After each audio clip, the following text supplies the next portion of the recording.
What do we get from cereals, pulses, fruit and vegetables. तो हमें serials यानी अनाज, ठीक है, और पल्सेस यानी दालें, और फ्रूट्स आपको पता ही है फल, और वेजिटेबल यानी सब्जियां। तो इनसे हमें क्या प्राप्त होता है, ये क्वेश्चन है। तो सबसे पहले देखें सीरियल्स। सीरियल्स यानी अनाज से। तो सीरियल्स से हमें क्या मिलता है, कार्बोहाइड्रेट मिलता है बच्चों। कार्बोहाइड्रेट प्राप्त होता है। कार्बोहाइड्रेट क्यों जरूरी है, कार्बोहाइड्रेट इसलिए जरूरी है कि इससे हमें एनर्जी मिलती है। Carbohydrate are the rich source of energy. तो रिच सोर्स ऑफ एनर्जी, तो हमें एनर्जी प्राप्त होती है अनाजों के खाने से, सीरियल्स के खाने से, क्योंकि सीरियल्स में कार्बोहाइड्रेट होते हैं। कार्बोहाइड्रेट एनर्जी का स्रोत है। फिर पल्सिस जो है, दालें, दालें आपने खाई होंगी जरूर। तो दालों से आपको क्या मिलता है, प्रोटीन मिलता है बच्चों। क्या मिलता है, प्रोटीन मिलता है। प्रोटीन क्यों जरूरी है, कि हमारे जो मसल्स हैं वो इससे बिल्ड होते हैं, रिपेयर कर होते हैं। किसके साथ, किससे, प्रोटीन से। तो हमारी हड्डियों को मजबूत बनाता है।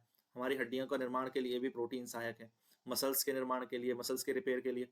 तो वो हमें कहाँ से मिल जाएगा, दालों से मिल जाएगा, पल्सिस से। सीरियल्स यानी अनाज से क्या मिल गया, कार्बोहाइड्रेट। अब फ्रूट्स को देखें।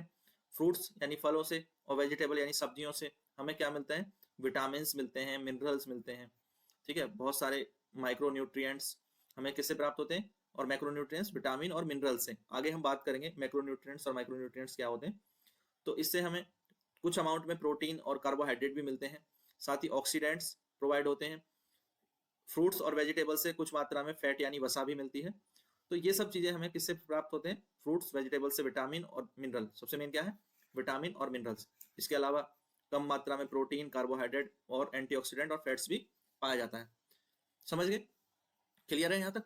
तो फिर से एक बार बता दूं कि सीरियल से क्या मिला, कार्बोहाइड्रेट। मेनली क्या हो गया, कार्बोहाइड्रेट। अन्य चीजें भी होती है बट हम मेन मेन उस पर फोकस करें। कार्बोहाइड्रेट से क्या मिलेगा, शरीर को एनर्जी मिलेगी, एनर्जी मिलेगी। पल्सिस से क्या मिलेगा, प्रोटीन। पल्सिस से प्रोटीन मिलेगी। प्रोटीन से क्या होगा, बोन और मसल्स जो है बनते हैं, ठीक है। मसल्स और बोन्स के लिए क्या जरूरी है, प्रोटीन जरूरी है। फिर फ्रूट्स और वेजिटेबल, इनसे हमें क्या प्राप्त हो रहा है, इनसे हमें मिल रहा है विटामिन, तो विटामिन और मिनरल, ठीक है।